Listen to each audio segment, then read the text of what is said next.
नमस्कार, सवाल हरियाणा का देख रहे हैं आप। मैं हूं आपके साथ वरुण गोयल। आज कांग्रेस ने चंडीगढ़ में प्रेस कॉन्फ्रेंस की और ये कहा कि सरकार हरियाणा के हकों को मार रही है।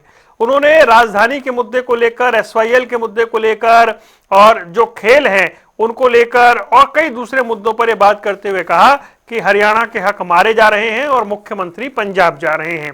तो इस तरह का एक मुद्दा उन्होंने उठाकर हक की हुंकार भरी है। अब इस पर सियासी तकरार हो गया है। तो कौन से मुद्दे हैं जिन्हें विपक्ष ने उठाया है और उस पर सरकार की क्या प्रतिक्रिया है, बीजेपी क्या कुछ कहती है, उस पर बात करेंगे। लेकिन ये मुद्दे जनता के बीच में किस तरीके की भूमिका निभा सकते हैं, क्योंकि एक और तो कांग्रेस अभी मनरेगा बचाओ आंदोलन चला रही है, उस बीच कांग्रेस ने यह प्रेस कॉन्फ्रेंस करके कुछ मुद्दे उठाए हैं। और हरियाणा वासियों के हकों को मारा जा रहा है केंद्र सरकार द्वारा भी, और प्रदेश सरकार भी हरियाणा के हकों की पैरवी करने के लिए कुछ कर नहीं रही है।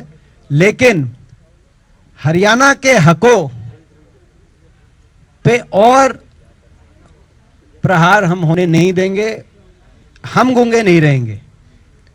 सारे हमारे साथियों ने, हमने लगातार हरियाणा के हकों की बातें उठाई हैं और आगे भी हम ये उठाएंगे और लड़ाई लड़ेंगे हरियाणा के हकों के लिए, हरियाणा वासियों के हकों के लिए लड़ेंगे। इतने इंफ्रास्ट्रक्चर प्रोजेक्ट्स, बड़े बड़े राष्ट्रीय महत्व के और हरियाणा के विकास को आगे बढ़ाने के लिए जो इंफ्रास्ट्रक्चर प्रोजेक्ट है, एक एक करके हरियाणा से बाहर चला गया पिछले 11-12 साल से। और इन 11-12 साल में, क्योंकि सेंट्रल गवर्नमेंट को तो 12 साल हो गए, हरियाणा से बाहर चले गए। दुख की बात है कि हरियाणा के किसी भाजपा नेता ने यह तकनीक कहा कि भाई ये गलत हुआ। एयरपोर्ट जो महम में आना था, इंटरनेशनल एयरपोर्ट, वो नोएडा में चला गया। रेल कोच फैक्ट्री जो सोनीपत में आनी थी। तो आप सुन रहे थे कि कांग्रेस ने प्रेस कॉन्फ्रेंस की। हमारे साथ कई खास मेहमान जुड़ रहे हैं जिनके साथ इस बातचीत को हम आगे बढ़ाएंगे। हमारे साथ प्रोफेसर विधु रावल भारतीय जनता पार्टी से जुड़ गए हैं। ललित अरोड़ा साहब एक लंबे समय के बाद एक बार फिर हमारे साथ जुड़े हैं कांग्रेस का पक्ष रखने के लिए।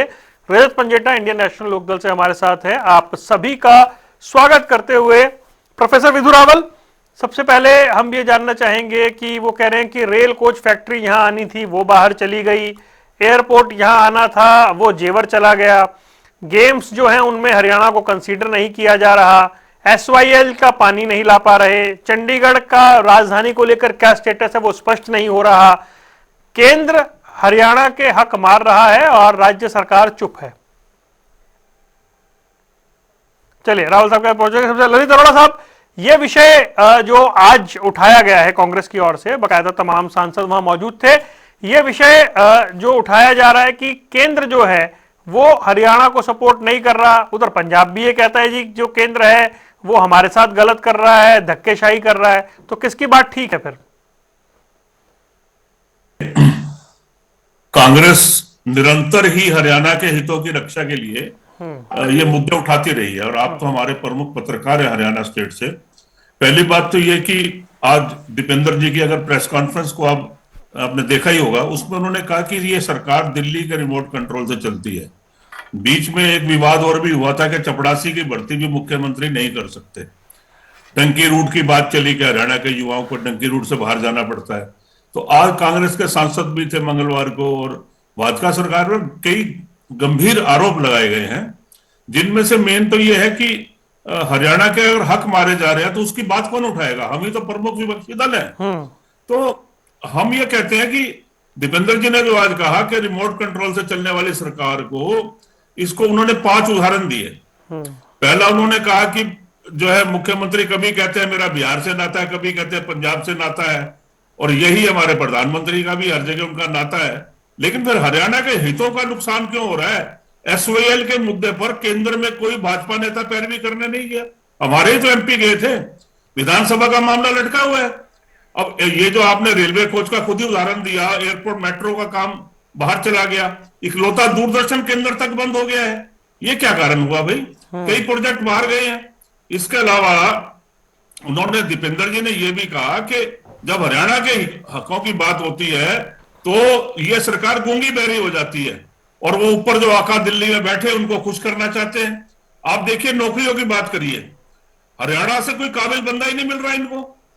ये मैं आपको कुछ आंकड़े देना चाहूंगा। हुड्डा जी ने जो भूपेंद्र सिंह हुड्डा जी ने जो 1 जनवरी को प्रेस कॉन्फ्रेंस की थी, उन्होंने ये कहा कि जानबूझकर बाहर के लोगों की भर्तियां कर रही है। हरियाणा पावर यूटिलिटीज के असिस्टेंट इंजीनियर भर्ती में जनरल कैटेगरी के 214 उम्मीदवार थे और हरियाणा डोमिसाइल वाले 29 है। क्या हरियाणा में अकाल पड़ गया है? अच्छा, अंग्रेजी असिस्टेंट प्रोफेसर की भर्ती थी, हरियाणवियों का चयन 8% से भी कम रहा। असिस्टेंट प्रोफेसर पॉलिटिकल साइंस में 18 में से 11 बाहर के थे, 7 आदमी हरियाणा के लिए सिर्फ मिले काबिल। एसडीओ इलेक्ट्रिकल में भी यही हाल है, 80 में से 78 लोगों को नियुक्त कर दिया। तो इसकी आवाज कौन उठाएगा? ठीक है। इसके बाद दोबारा भर्ती हुई तो 99 में से 77 बाहर के कर दिए। अगर ऐसे ही रहेगा, टेक्निकल एजुकेशन में 157 में से 103 बाहर के हैं। एससीएस 2017 में 3 में से 1 बाहर का है। डीएचओ भर्ती में 16 में से 12 बाहर के हैं। बीडी कोई एक एग्जांपल नहीं है ना, ये सैकड़ों। ओके अरोड़ा साहब, ठीक है, विस्तार से आपने ये पॉइंट्स बताए। एक बार अब मैं जवाब लेता हूं। Professor Vidu Rawal, rail coach का जो काम कारखाना था बाहर चला गया, एयरपोर्ट यहां आना था वो जेवर चला गया, जो गेम्स यहां होने चाहिए वो बाहर हो रहे हैं, चंडीगढ़ पर जो हक है वो मारा जा रहा है। ऐसे पॉइंट उठाए जा रहे हैं कि केंद्र जो है हरियाणा के हकों को मार रहा है और राज्य सरकार चुप है। वरुण जी, आपको नमस्कार और आपके माध्यम से जनता टीवी देख रहे सभी दर्शकों को और हमारे जो साथी पैनलिस्ट हैं उनको भी नमस्कार। देखिए, बड़े अचरज की बात है कि इस प्रकार की बचकाने आरोप जो हैं लगाए जा रहे हैं और खास तौर पे उस व्यक्ति द्वारा लगाए जा रहे हैं जो इस देश के अंदर जो है हाउस ऑफ पीपल जिसको कहते हैं, लोकसभा, उस लोकसभा के माननीय सदस्य हैं हमारे।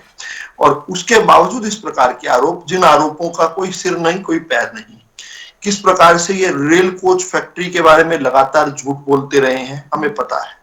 हम सब जानते हैं कि हिसार के अंदर एयरपोर्ट अगर कभी बना है, एयरपोर्ट पर वहां पर फ्लाइट्स लैंड करने लग गई, पैसेंजर्स चलने लग गए, तो भारतीय जनता पार्टी के प्रयासों के कारण है। उद्घाटन भी हमने किया, शिलान्यास भी हमने किया और उसका उद्घाटन भी हमने किया। चाहे बात झज्जर के एम्स की हो, उसमें भी हमने जो कैंसर सेंटर बनाया और सभी प्रकार के हमारे द्वारा किए गए कार्य हैं। रणदीप सुरजेवाला ने एक प्रेस कॉन्फ्रेंस की थी कुछ साल पहले, जब मैं डिबेट करना शुरू ही किया था मैंने, मेरे ख्याल 2019 या 20 की बात है। उन्होंने एक प्रेस कॉन्फ्रेंस में कहा कि मारुति अपना प्लांट लेकर जा रही है, मारुति जो है जो मानेसर वाला प्लांट है वो लेकर जा रही है। उस दौरान जो है मैं भी बड़ा अचरज में रहा। मैं कहीं इतना बड़ा नेता इस प्रकार की बात कह रहे, तो मारुति का प्लांट तो मैं जानता हूं उसका क्या महत्व है मानेसर में।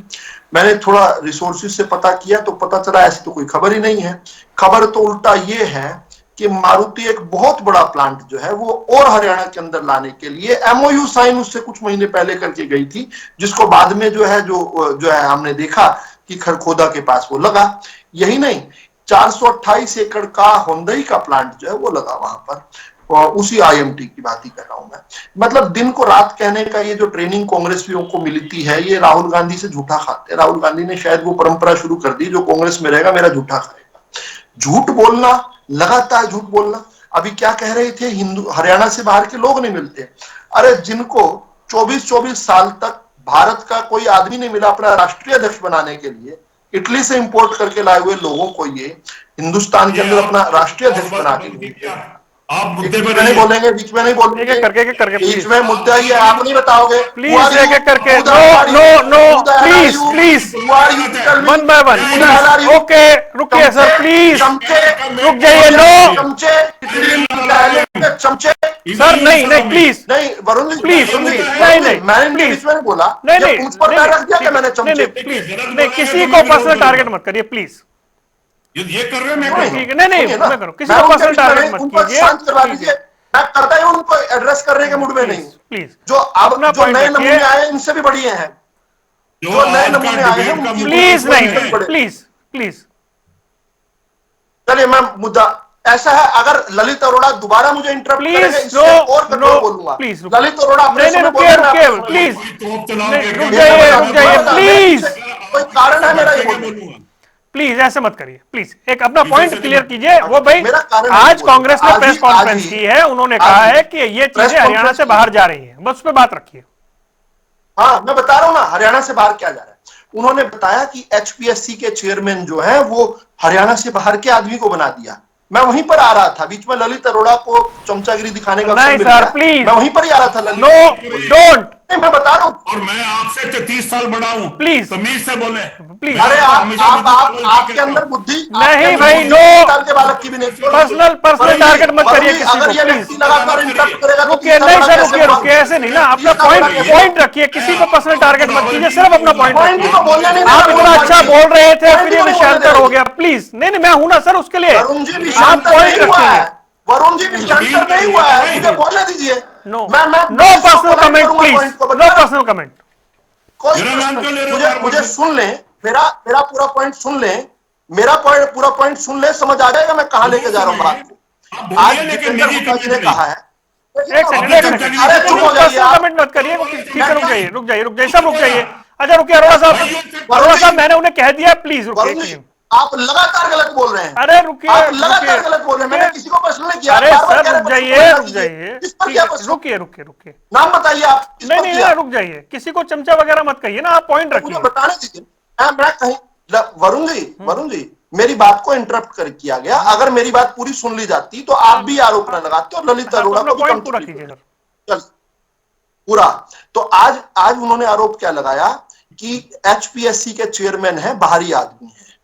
जो व्यक्ति 30 साल तक हरियाणा के जनता को सर्व करते रहा है, कांग्रेस की सरकार में भी करते रहा है, कांग्रेस की सरकार में भी, वो जो आदमी जिसका वोट भी हरियाणा के अंदर, जिसका सब कुछ हरियाणा का, जिसका परिवार भी हरियाणा का, जिसके बच्चे भी हरियाणा में जिनकी शादी हुई है, वो तो हुआ बाहरी। और जिस महिला ने 15 वर्षों तक भारत की नागरिकता ही स्वीकार नहीं की, एक हफ्ते में नागरिक बन सकता है कोई शादी कर आए भारत का, 15 साल तक 1968 में शादी हुई, 1983 तक, वो भी छोड़ दीजिए, पर्सनल नहीं करते। ये कह रहे थे कि बाहर का आदमी नहीं मिलता। भूपेंद्र हुड्डा की सरकार में 26 असिस्टेंट प्रोफेसर लगने थे 2011 में। कितने? 26 के 26 पूरे हरियाणा में से केवल एक गांव में से लग गए। उस गांव का नाम बता दूंगा, उस गांव का नाम है सांगी गांव। भूपेंद्र हुड्डा के खुद का गांव, उन्हीं के खुद के नाम से मिलते जुलते नाम, 26 के 26 लग गए पूरे हरियाणा के अंदर। 6,500 गांव में से एक काबिल बच्चा नहीं मिला जिनको, उनकी बात कर रहा हूं। ये मैं लिस्ट लेकर बैठा हूं, केवल 9 नाम पढ़ने का मुझे समय दे दीजिए जल्दी से, क्विक। ये केवल 9 भर्तियां होनी थी, सिर्फ 9 भर्तियां होनी थी सब इंस्पेक्टर की 2009 में, केवल 9 होनी थी जो जनरल किसी को मिल सकती थी। उन 9 के मैं नाम बता देता हूं कौन कौन थे। पहला हरदीप सिंह, भूपेंद्र हुड्डा का सगा भतीजा। दूसरा विपिन अहलावत, वो आशा हुड्डा का भांजा। तीसरा दीपक नाम का व्यक्ति, वो एक्स एमएलए आनंद सिंह डांगी का नजदीकी रिश्तेदार। चौथा Varun Dahiya, ex governor superintendent Jag Pravesh Dahiya का सगा बेटा। ठीक। चौथा गौरव भिवानी के एक्स एमएलए कांग्रेसी एमएलए वसुदेव का बेटा। छठा कमलजीत, वो एक्स कांग्रेसी एचएसएससी चेयरमैन नंदलाल पुनिया का भतीजा। सातवां नवीन, एक्स एमएलए आनंद कौशिक का भतीजा। आठवां नवीन सिंघू, जो उस समय एक बड़े अधिकारी थे, भूपेंद्र हुड्डा के खूब विश्वस्त थे, शेर सिंह जी, उनका रिश्तेदार सीधा सीधा। और 9 के 9 अर्जुन राठी, यह है हिसार के कांग्रेस के प्रमुख कांग्रेसी नेता का बेटा। ठीक है। तो 9 लगने थे, 9 में से कोई भी ऐसा नहीं। और रुकिए नहीं वरुण जी, देखिए मुझे आपने 9 नाम पढ़ने के लिए कहा था, मैंने दे दिया ना, प्लीज। कितना अरे समय? एक और गेस्ट है मेरे पास, प्लीज मुझे जाने दीजिए ना, मैं आता हूँ अगले राउंड में। चमचा की नहीं, प्लीज, नो। वरुण जी ठीक नहीं है। अरे सर, कैसे ठीक नहीं है? आपको टाइम दिया मैंने पूरा। नहीं, मैं डिबेट छोड़ देता हूँ। नहीं, ये क्या बात होती है, डिबेट छोड़ देता हूँ? आपने कहा मुझे 9 नाम पढ़ने दीजिए, मैंने कहा पढ़ लीजिए, आपने पढ़ लिए। सर एक और गेस्ट बैठा है ना। सुनो मेरे, अरे मेरी बात पूरी हो जाए वरुण जी, आपने भी बार बार यही कहा, पर्सनल नहीं। सर ये कहना तो गलत नहीं है ना, इस पर ऑफेंड क्यों हो रहे हैं? ये कहना तो गलत नहीं है ना, पर्सनल नहीं। मेरे पास इतना अधिकार तो छोड़ दीजिए, मेरे पास इतना अधिकार तो छोड़ दीजिए प्लीज। महाराज मुझे बात करनी। सर मैं आ रहा हूँ, फिर आऊंगा रजत पंजेटा के पास, जाने दीजिए प्लीज। 30 सेकंड में, केवल 30 सेकंड में मेरी बात पूरी हो जाए। 30 सेकंड मेरी रिक्वेस्ट है आपसे, मेरी रिक्वेस्ट। और वो मेरे बाद जो प्रवक्ता साहब है उनके लिए, देखिए 2009 में जो है हरियाणा के अंदर जो है, हरियाणा की सरकार सबसे बड़ी कौन सी नियुक्ति कर सकती है? एचसीएस की नियुक्तियां हो सकती हैं। 2009 में जो है एचसीएस की नियुक्ति होनी थी। एक दिन पहले तत्कालीन नेता प्रतिपक्ष अभय सिंह चौटाला जी ने एक दिन पहले प्रेस कॉन्फ्रेंस कर पूरी लिस्ट जारी कर दी। हूबहू वही लिस्ट अगले दिन निकली। टाइम्स नहीं, इंडियन एक्सप्रेस ने एक हफ्ते बाद एक खोजी पत्रकारिता की। 151 में से 60 तो सीधे सीधे रिश्तेदार भूपेंद्र सिंह हुड्डा के जो कैबिनेट थी उनके, जो तत्कालीन जो इनके सुपर सीएम माने जाते थे एमएस चोपड़ा उनकी बेटी, तत्कालीन जो इनके अपने बिजली मंत्री थे कैप्टन अजय यादव उनका दामाद, जो उस समय के एचपीएससी के चेयरमैन थे मनवीर सिंह बढ़ाना उनकी लड़की, 60 तो सीधे सीधे रिश्तेदार। तो ऐसे आकर pot calling the cattle black, थोड़ी बात ठीक समझ है, से नहीं ओके, आती। रजत और पंजेटा। इटालियन वाली बात तो सच्ची है, ओके रजत इटालियन पंजेटा, वाली बात तो रजत सच्ची पंजेटा, है। रजत पंजेटा भाई, आज कांग्रेस ने मुद्दे उठाए, अरोड़ा साहब कह रहे हैं हम मुख्य विपक्षी दल है, इन मुद्दों को हम नहीं उठाएगा तो हम नहीं उठाएंगे तो और कौन उठाएगा, और ये ऐसे मुद्दे हैं जिनमें हरियाणा का हक मारा जा रहा है। देखिए, मुद्दे तो निश्चित तौर पे इंडियन नेशनल लोकदल भी उठाता रहा है। हमारा तो चुनावी मैनिफेस्टो में ही था ये, हमारे घोषणा पत्र में, कि मनरेगा के तहत क्या केवल 100 दिन ही एक मजदूर को भूख लगती है, या 125 दिन ही लगेगी? हमारे लिए तो 365 दिन हमने करने का, ये तो हमारे चुनावी मैनिफेस्टो में ही डाल दिया था हमने, हमारे घोषणा पत्र में है। आके देख लीजिए कोई। तो जहां तक अन्य चीजों की सवाल है, निश्चित तौर पे ऐसी खबरें आई हुई हैं कि हरियाणा का जो हक है ना केवल मारा जा रहा है, बल्कि हरियाणा को हरियाणा का हक मिल नहीं रहा है। अगर केवल मारुति मारुति की बात करते हो आप, तो ये नहीं है कि मारुति शुरू से ही अगर हरियाणा में थी तो आगे एक्सपेंशन हरियाणा में रही है उसकी। 35,000 करोड़ की इन्वेस्टमेंट जो है गुजरात के अंदर मारुति करने जा रहा है, और इनका चौथी जो लाइन है, प्रोडक्शन लाइन, पहले 3 लाइनें ऑलरेडी बन चुकी हैं, 4th लाइन के अंदर इनका 3,200 करोड़ जो है वो और पंप इन करने जा रहे हैं। $4.2 बिलियन से थोड़ा तो और कुछ ज्यादा होएगा इनकी इन्वेस्टमेंट, तकरीबन 37,000 के आसपास, 38,000, मोटा मोटा 40,000 करोड़। ठीक। और गुजरात की अगर आप तुलना में करें, ये और जो स्टेट्स हैं, कर्नाटक ले लीजिए, तमिलनाडु ले लीजिए, महाराष्ट्र ले लीजिए, 50-50 लाख के MOU साइड, 50 लाख करोड़ की बात करें। हरियाणा में हैपनिंग हरियाणा हुआ था, इतना पैसा खर्च हुआ, उसका 5% भी इन्वेस्टमेंट नहीं है।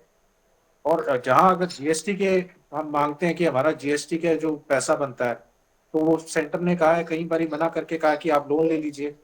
उस अनुपात में हमारे को कितना मिलता है पूरे देश के अंदर? नॉर्थ ईस्टर्न स्टेट्स हैं, उसके उसके तुलना में हमारा लास्ट में नंबर आता है। लिया हमसे टैक्स कितना जाता है? हरियाणा जो है इनकम टैक्स के अंदर और जीएसटी के अंदर टॉप 5 में आ रहा है देश के अंदर।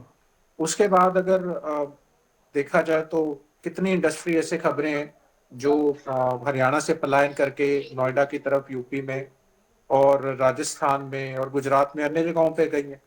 और लेकिन जहाँ कभी हरियाणा को की जो चलती हुई जो वीटा का जैसा प्लांट है, बिल्कुल बहुत अच्छा काम कर रहा है, फिर भी अमूल को फायदा पहुंचाने के लिए, वीटा को नुकसान पहुंचाने के लिए अमूल को लेके आया गया।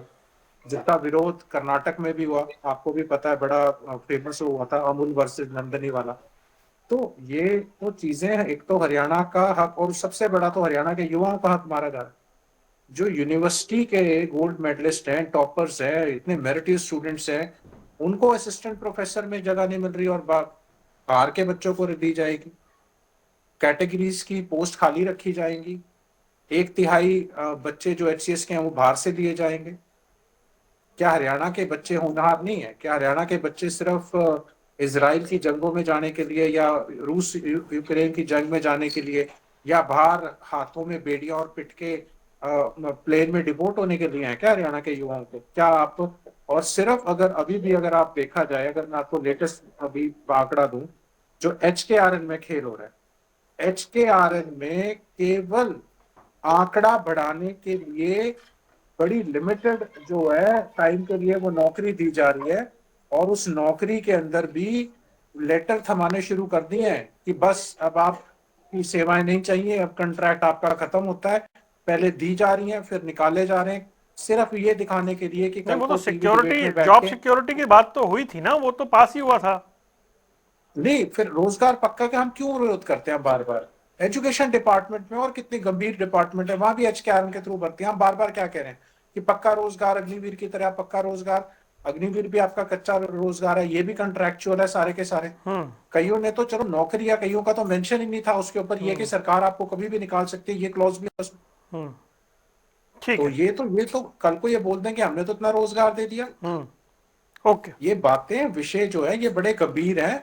और एक बार मतलब, चलो मैं थोड़ा इस मतलब बात में आप अवॉइड करना चाह रहा था, कोई पर्सनल बात ना हो जाए। कांग्रेस ने सही पॉइंट रेज किए, आप ये कह रहे हैं?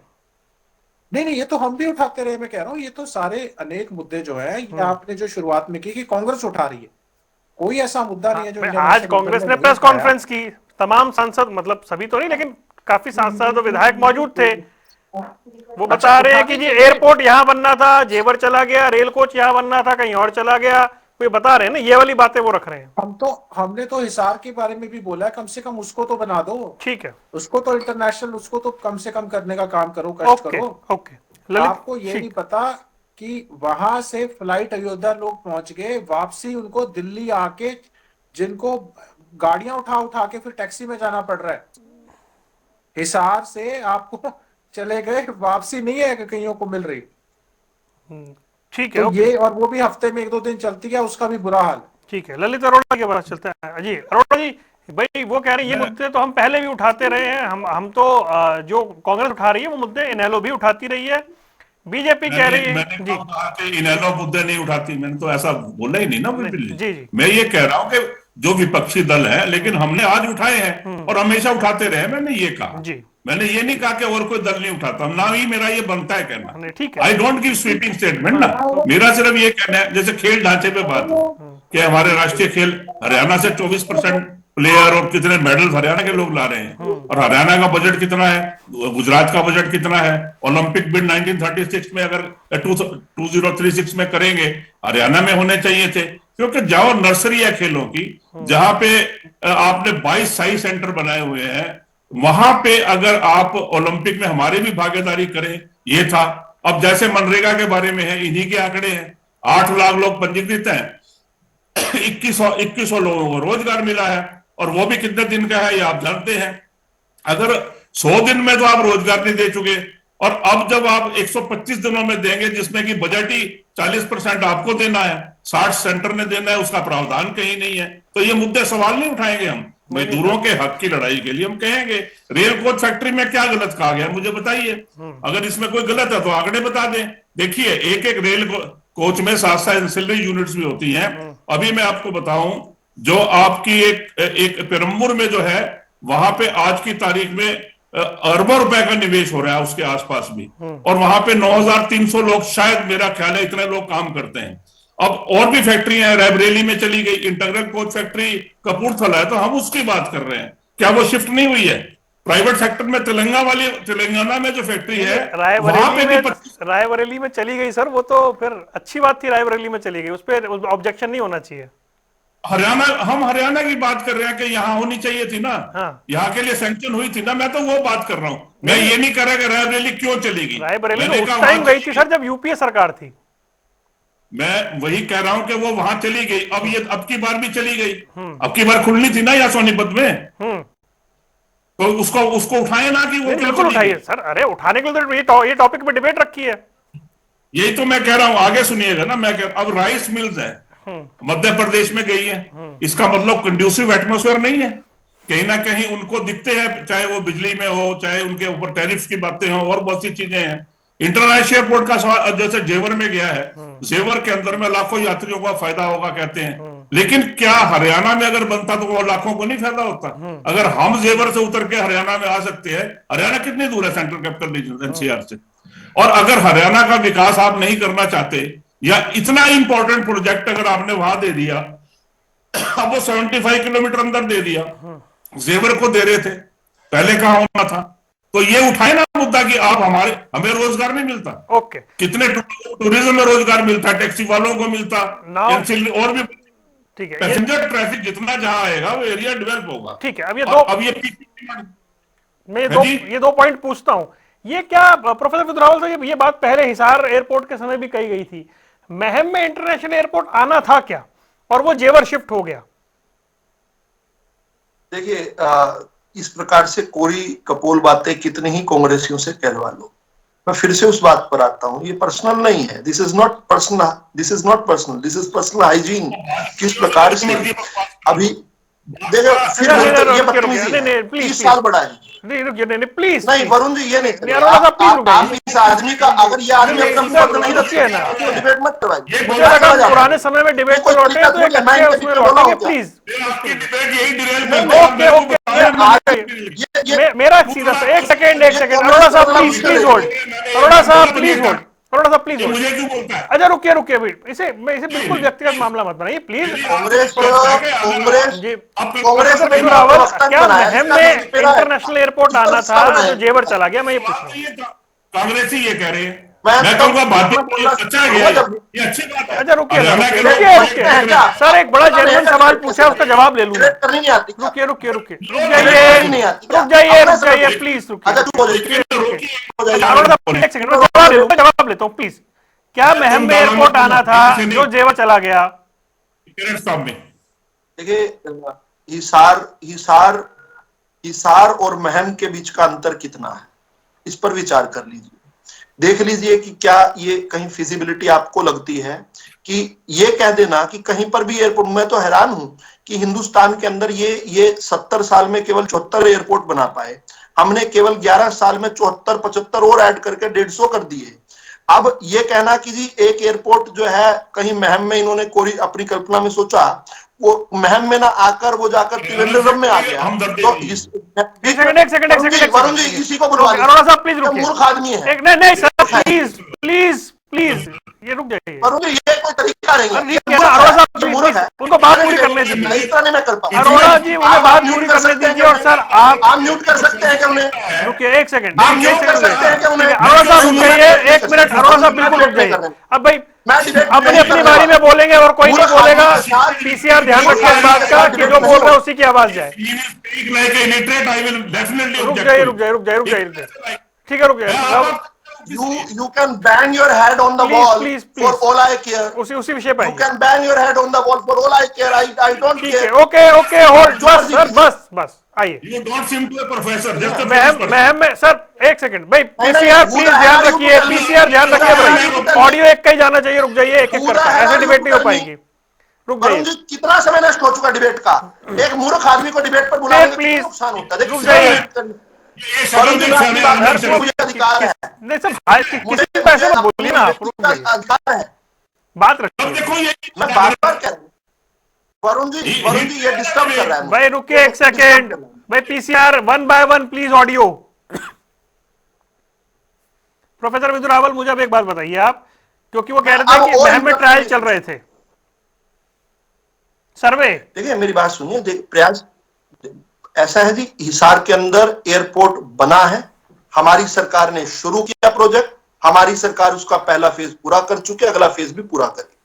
अब किसी को फिजिबिलिटी ऐसी लगती हो एयरपोर्ट होने चाहिए, अच्छी है भाई, भाजपा सरकार से तो उम्मीद कर सकते हैं ना। ये उस समय तो सारा लूट और खसूट करके इटली जाया करता था माल। मैं जल्दी से एक दो और चीजें बोल देता हूं जो मुझे यहां पर बताई गई है। अभी किस प्रकार से झूठ बोला जा रहा था।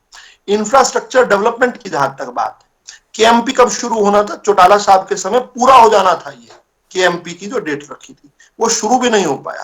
पूरी 10 साल कांग्रेस की सरकार बनी, नहीं शुरू हो पाया। वो आज लाइफलाइन बनता जा रहा है। भारत के अंदर एक बड़े इंडस्ट्रियल हब के लिए बहादुरगढ़ से लेकर राई तक, बीच में खरखोदा भी आता है, ये पूरा का पूरा केएमपी जो है उसकी एक लाइफलाइन हरियाणा की बनने वाला है। ये कब शुरू हुआ? भाजपा की सरकार में। कब पूरा हुआ? भाजपा की सरकार में। ये 10 साल तक सोए रहे, आज इनको याद आ रहा है नया, कोई बात नहीं, आज आ गया यार। केवल यही नहीं, जो चाहे दिल्ली जम्मू जो हाईवे है नया बना हुआ, चाहे 334 जो सोनीपत का है, एक जगह पर ना वरुण जी, अगर आप जाएं कभी खरखोदा में जाते रहते हैं आप, तो देखिएगा विदिन 1 किलोमीटर 4 नेशनल हाईवे हैं। 1 किलोमीटर पैरेलल आप उसको परपेंडिकुलर उसको कट कर रहे हैं, 4 नेशनल हाईवे ये, और चारों के चारों हमारे बनाए हुए। अब इनके तो झूठ इतना है कि भूपेंद्र सिंह हुड्डा और दीपेंद्र सिंह हुड्डा रोज जो 152D पर चलते हैं, आकर खड़े होकर कहते हैं विकास नाम की एक ईंट नहीं लगी। मतलब झूठ का तो कोई पांव होने चाहिए। मैं जल्दी से जो है एक फिगर देकर अपनी बात पूरी करता हूं। नहीं बात उसके बाद थोड़ा सा पूरी करिएगा। देखिए, इंडियन नेशनल लोकदल की सरकार में 6 वर्षों में 15,000 नौकरियां लगी टोटल। पक्की नौकरियों की बात कर रहा हूं, कच्ची की नहीं कर रहा हूं, ना अपनी करूंगा ना इनकी करूंगा। कांग्रेस की सरकार में 86,266 नौकरियां लगी इनके 10 सालों, पौने 10 सालों में। हमारे इन 11 सालों के अंदर जो है 1,80,000 से अधिक नौकरियां, लगभग 2 लाख के नजदीक नौकरियां लग चुका है पक्की HKRN के अलावा। अभी तुलना क्या कर रहे थे, रजत जी ने कहा कि HKRN में ऐसा क्यों हो रहा है, हटाया क्यों जा रहा है। अरे भाई पहले भी हटाए जाते थे। पहले कच्ची नौकरी का क्या मतलब होता है कि जब तक आवश्यकता है तब तक उनका उपयोग होगा। उसके बाद पहले क्या होता था, इन कच्ची नौकरियों के लिए अपने चहीते ठेकेदारों को ये कांग्रेस और इनेलो की सरकारें लगा दिया करती थी।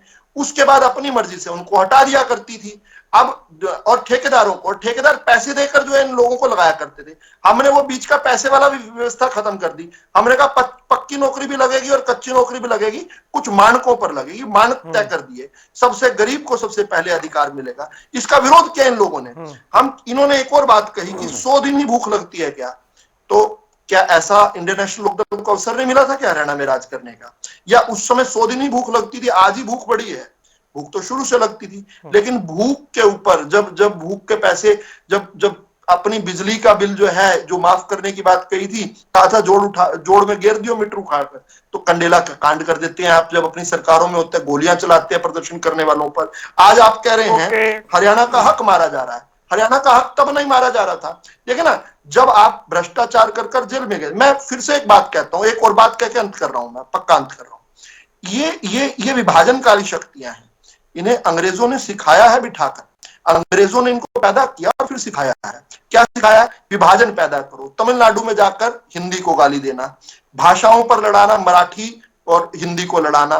कहीं पर बिहार में जाकर कहना बिहार वाले टॉयलेट क्लीनर्स हैं। हरियाणा के अंदर अलग प्रकार का क्षेत्रवाद, क्षेत्रों के अनुसार, भाषाओं के अनुसार, और अन्य कितने विभाजन करने के लिए पैदा हुए हैं ये। जब भारत एक होगा ना, और इसलिए मैं अंत कर रहा हूं ये बात कहते हुए वरुण जी, अगर भारत एक रह सकता था ना, तो ना तो मुगलों में इतनी हिम्मत होती कि भारत पर आक्रमण कर जीत पाते, ना अंग्रेज 200 साल तक राज कर पाते। लेकिन ये अंग्रेजों के चेले, अंग्रेजों के पैदा किए हुए जो लोग हैं, अंग्रेजों की पैदा की पार्टियां जो हैं, वो इस देश का विभाजन करती रही हैं। आगे भी सोच वही है। पेरिफेरल वे और 152D और ये तमाम चीजें और सरकारी नौकरियों का आंकड़ा ये दे रहे हैं, तो बोल रहे हैं कि हम ठीक ट्रैक पे काम कर रहे हैं। देखिए, पहली बात तो कच्ची नौकरी का फिर अपना आंकड़ा आप मत दीजिए, केवल पक्की नौकरी का आंकड़ा दीजिए। जो आपके पिछले साल के मैनिफेस्टो में 2 लाख पक्की नौकरियां थी, और इस साल के मैनिफेस्टो में भी आपकी 2 लाख पक्की नौकरियां। अगर इंडियन नेशनल लोकदल ने कम से कम सोचा तो सही कि 365 दिन का, तभी हमारे मैनिफेस्टो में था ये चुनावी, क्या इनके मैनिफेस्टो में था? और दूसरी बात, जितनी भी इन्वेस्टमेंट आ रही है मोस्टली गुजरात जा रही है, उत्तर प्रदेश जा रही है। सारी आर्म्स एंड एमुनेशन की, ऑर्डिनेंस की जितनी फैक्ट्रीज हैं, जिंदल की ले लीजिए, वेबले ले लीजिए, किसी का भी नाम ले लीजिए, सारी की सारी यूपी में जा रही। उसके बाद अभी इन्होंने कहा कि इससे इसको लड़ा दिया भाषा के ऊपर। आप तो हिंदू मुसलमान की लड़ाई के ऊपर ही तो आपकी पार्टी का मुख्य एजेंडा ही है। आपको यहाँ जाट नॉन जाट करते हैं, यूपी में आपको और दिल्ली राजस्थान में जाट बहुत अच्छे लगते हैं, यहाँ आपको जाट बुरे लगते हैं। ऐसे आपको पटेल बुरे लगते हैं, मराठा नॉन समय हो गया है, मैं माफी चाहता हूं। आप करते हो इतनी जातिवादी गुजरों की, इतनी जातिवादी राजनीति आप करते हो, उतनी तो कोई भी पार्टी नहीं करता।